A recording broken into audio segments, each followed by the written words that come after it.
বললাম যে টোকা দেওয়া তো আসলেই ক্রাইম, আমি আপনাকে টোকা দিতে পারবো না, কিন্তু আমি নিজে নিজে রাস্তায় দ্বারা খাইতে পারবো, এটা আমার ব্যক্তি স্বাধীনতা। রমজান মাস হইলো, তাহলে তো ক্লিয়ার হয়ে গেল আমি রাস্তায় খাবো কি খাবো না, মানে রেস্টুরেন্টে খাবো কি খাবো না, এটা স্পেশালিস্ট বিষয়।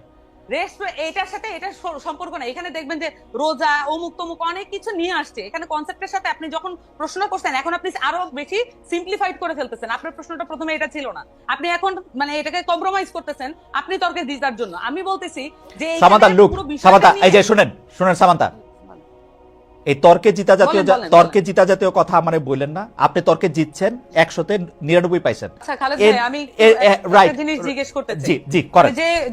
যে আপনি উত্তর দিতে পারেন, স্নিগ্ধাও উত্তর দিতে পারে, আমার কোনো সমস্যা নেই। প্রশ্নটা হচ্ছে ব্যক্তির স্বাধীনতার মাত্রা কতটুকু, কি কি এটার? ব্যক্তি স্বাধীনতার কোনো মাত্রা নাই সামান্তা, আমার উত্তর আমি দিলাম। ব্যক্তি স্বাধীনতার কোনো মাত্রা নাই। ব্যক্তি স্বাধীনতা দিয়ে বুঝবে একটা ক্রাইম করা পর্যন্ত আপনার জন্য সিআরপিসি আছে, পেনাল কোড আছে, এর বাইরে যদি সে কোনো কিছু করে সেটা আইনভাবে ব্যবস্থা নেবে। একটা ব্যক্তির স্বাধীনতা কত সালে পেনাল কোড আপনি নতুন করে করেন, আপনারা ক্ষমতায় আসেন নতুন করে করেন, যেটা এক্সিস্টিং আছে সেটার কথাই। এখনকার পেনাল কোড কত সালে? এখনকার পেনাল কোড কত সালের মানে কি? পেনাল কোড তো পেনাল কোড, পেনাল কোডের তো প্রতিদিন কত সালের পেনাল কোডের মধ্যে অনেক চেঞ্জ আছে। এটা 1858 সালে, এই যে শেখানো পড়ানো গুলির পাশাপাশি এইটাও শোনেন, 1858 সালের যে পেনাল কোড আছে, বাংলাদেশে প্রতিদিন নতুন নতুন করে যে আইন এনাক্টেড হয়েছে গত 54 বছরে, তার মধ্যে ওই পেনাল কোডের আইনগুলি চেঞ্জ হয়েছে।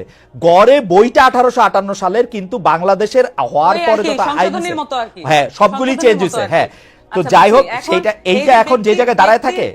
আপনি যে উত্তরটা দিচ্ছেন এটা কি মানে যে ব্যক্তি স্বাধীনতার যে সংখ্যাটা আপনি দিচ্ছেন, স্নিগ্ধাপা একটু সাইলেন্ট আছেন, অসুবিধা নাই, কিন্তু এই যে ব্যক্তি স্বাধীনতার যে ফরম্যাটটা বলছেন এটা কি যথেষ্ট ক্লিয়ার কাট হয়েছে কিনা? আপনার কাছে কি মনে হয়? আপনার কাছে কি মনে হয়? আমি বলছি ব্যক্তি স্বাধীনতার ক্ষেত্রে আমি উত্তর পাইনি।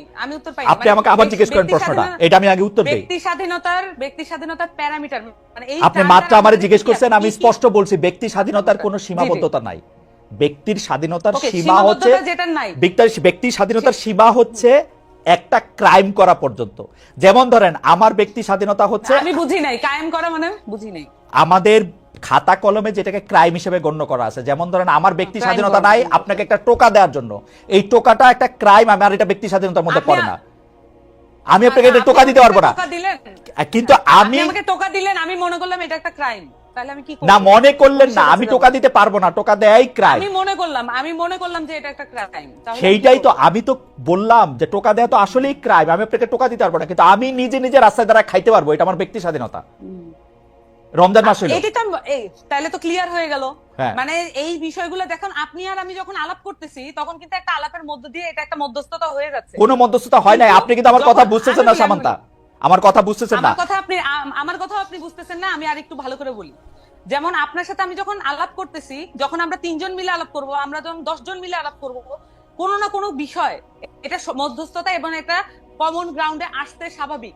কিন্তু যখন একজন লোক হাতে একটা বেত নিয়ে একজন লোককে কান ধরে উঠবস করে, তার পাওয়ার শো করে, এটার কোনো সমতা নাই, এটার কোনো আর্গুমেন্ট নেই, এটা কোনো আলোচনা না।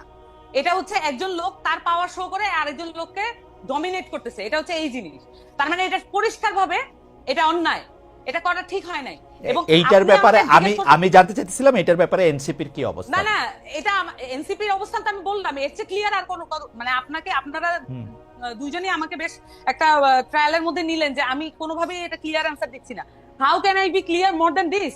যে আমি বারবার বলতেছি যে এইখানে একটা লোক বারবার তাকে ডমিনেট করার চেষ্টা করতেছে, ক্লিয়ার ডমিনেশন যেটা, কোনোভাবে সমতা নাই।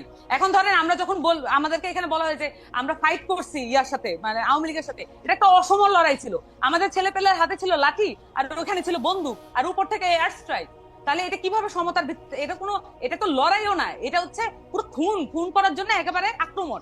এইটাও একই রকম একটা জিনিস, একটা লোক একটা পরিষ্কার সুন্দর জামা কাপড় পরা, পাঞ্জাবি পরা, এবং সে হচ্ছে লাঠি দিয়ে একজনকে বলতেছে, তার যে সামাজিক হায়ার অবস্থান সেটা সে মিসইউজ করে আরেকটা সামাজিক ভাবে লোয়ার অবস্থানে একটা খেটে খাওয়া মানুষকে, তার জীবনের গল্প তো কেউ জানে না।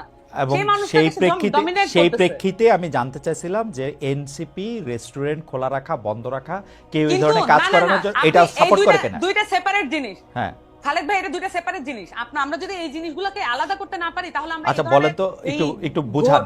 না না, এটা আলাদা জিনিস। আমি যেমন বলি, একটা জিনিস হচ্ছে যে আমি যখন বললাম যে আমি ঘটনাটা যখন বললাম যে এখানে একটা মানুষ ডমিনেট করতেছে আর একটা লোককে এবং তাকে শারীরিকভাবে আহত করছে, এইটা একটা বিষয়, এটা আলাদা। এবং সেই সাথে আপনি বলতেছেন তাহলে কি এনসিপি পুরো একদম রমজান মাসে কি করা মনে করে? এনসিপি কি ধর্মভিত্তিক রাজনীতি দল? এনসিপি কি মনে করে যে এই আলেমদেরকে একদম প্রত্যেকটা ধর্মের প্রত্যেকটা বিষয়ে তারা ফতোয়া দিবে? আমরা কি বলছি যে আমাদের যে আত্মপ্রকাশ, রমজানের দোকান খোলা থাকবে কি থাকবে না? রমজানের দোকান খোলা থাকবে কি থাকবে না? এখন আমি না আমি বলি এটা কিভাবে নিশ্চিত করতে হবে? আপনারা বলবেন যে এটা আপনাদের উইশ, যা থাকবেন আপনার কি ইচ্ছা। আমি আমার উইশ বলতেছি, আপনি কি আমাকে বলতে দিবেন? আপনি বলতেছেন তো, বলেন বলেন বলেন। আমি বলতেছি তো, এখানে ক্লিয়ারলি এখানে ইসলামের মধ্যে এবং নানান ধর্মের মধ্যে অনেক ধরনের ফ্যাকশন আছে, অনেক ধরনের বিষয় আছে। প্রত্যেকের রিপ্রেজেন্টেশন নিশ্চিত হয়, এমন করে বোর্ড গঠন করে দিক, এমন ভাবে বোর্ড গঠন করে দিক যেখানে এই যে তাত্ত্বিক আলাপটা হোক। সেটার জন্য তো আমরা ওয়েল ইকুইপ না। আমাদেরকে যদি ফ্যাসিলিটেট করতে বলে, আমাদেরকে যদি জনতা সেই দায়িত্ব দেয়, আমরা সেটা করব। সকল পক্ষ থেকে আমরা আলেমদেরকে নিয়ে আসবো, এক বোর্ডে বসেন, আপনারা সিদ্ধান্ত নেন এটা কি হবে। কিন্তু যে কোনো একটা পার্টি এটা হ্যাঁ না বা এটা বলে দিল আর সেটাই হচ্ছে ওই বাংলাদেশের রুলস হয়ে যাবে। ধরেন জামাত বলছে যে এটা করা, আমি বলতেছি জামাত বলছে এটা করা উচিত না, আমরা বলতেছি এটা করা উচিত, তাহলে বাংলাদেশের জনগণ কি করবে? কার কথা শুনবে? যে পার্টি করে সেই পার্টির কথা শুনবে। তাহলে বিভাজন আরো স্পষ্ট করি। আপনারা এটা বোর্ড করে দেওয়ার পক্ষে যারাই আলোচনা করবে এবং সেটার মধ্যে আলেমরা থাকবে। আমরা মনে করি স্পেশালাইজ যে কোনো বিষয় যখন এইটার মধ্যে আপনি মনে করতেছেন যে আমি মনে করতেছি যে এটা, আমি মনে করি সেটা আপনি মনে করতেছেন এটা স্পেশালাইজড বিষয়। আমি বলতেছি ভাই, এটা স্পেশালাইজড বিষয়। আমি মনে করতেছি এটা স্পেশালাইজড বিষয় এবং এইটা আমি রাস্তায় খাবো কি খাবো না, মানে রেস্টুরেন্টে খাবো কি খাবো না, এটা স্পেশালাইজড বিষয়। এটার সাথে এটা সম্পর্ক না। এখানে দেখবেন যে রোজা অমুক তমুক অনেক কিছু নিয়ে আসছে এখানে কনসেপ্টের সাথে। আপনি যখন প্রশ্ন করছেন এখন আপনি আরো বেশি সিম্পলিফাইড করে ফেলতেছেন। আপনার প্রশ্নটা প্রথমে এটা ছিল না, আপনি এখন মানে এটাকে কম্প্রোমাইজ করতেছেন আপনি তর্কে জিতার জন্য। আমি বলতেছি যে সামান্তা এই যে শুনেন সামান্তা, এই তর্কে জিতা জাতীয় কথা মানে বললেন না। আপনি তর্কে জিতছেন, 100-তে 99 পাইছেন।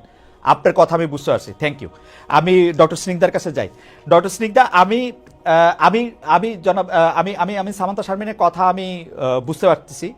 তারা বলতেছেন যে এই দায়িত্ব তারা কেন নেবেন, যে এই দায়িত্ব তারা যে একটা ঘোষণা করবেন। এটা আমি বলি নাই।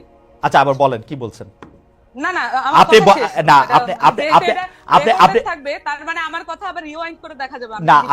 আপনি এটা বলতেছেন না যে এই সিদ্ধান্ত এনসিপি দিবে না, আপনি এটা বলেন নাই?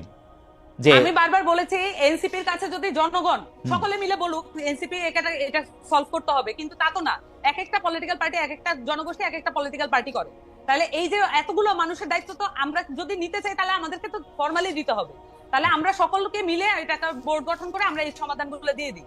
কিন্তু আমাদের রাষ্ট্রীয় কাঠামো আছে, আমাদের ইসলামিক ফাউন্ডেশন নাই। এই সমস্যাগুলো সমাধান করা কি ইসলামিক ফাউন্ডেশনের দায়িত্বের মধ্যে পড়ে না? তাহলে আমরা যে ট্যাক্সের টাকা দিয়ে এই প্রতিষ্ঠানগুলো চালাই, তাহলে আমরা কেন ট্যাক্সের টাকাটা নষ্ট করি? ওকে, আমি আর কিছু বলতে চাই না, মোটামুটি এটা রিওয়াইন্ড করে দেখা যাবে। আচ্ছা, প্রথম কথা হলো যে ইসলামিক ফাউন্ডেশনের প্রসঙ্গটা যখন আসছে, ইসলামিক ফাউন্ডেশনের কথাতে আমরা জানি যে ইসলামিক ফাউন্ডেশন এসব ক্ষেত্রে আসলে ওই মানে স্পষ্ট অবস্থান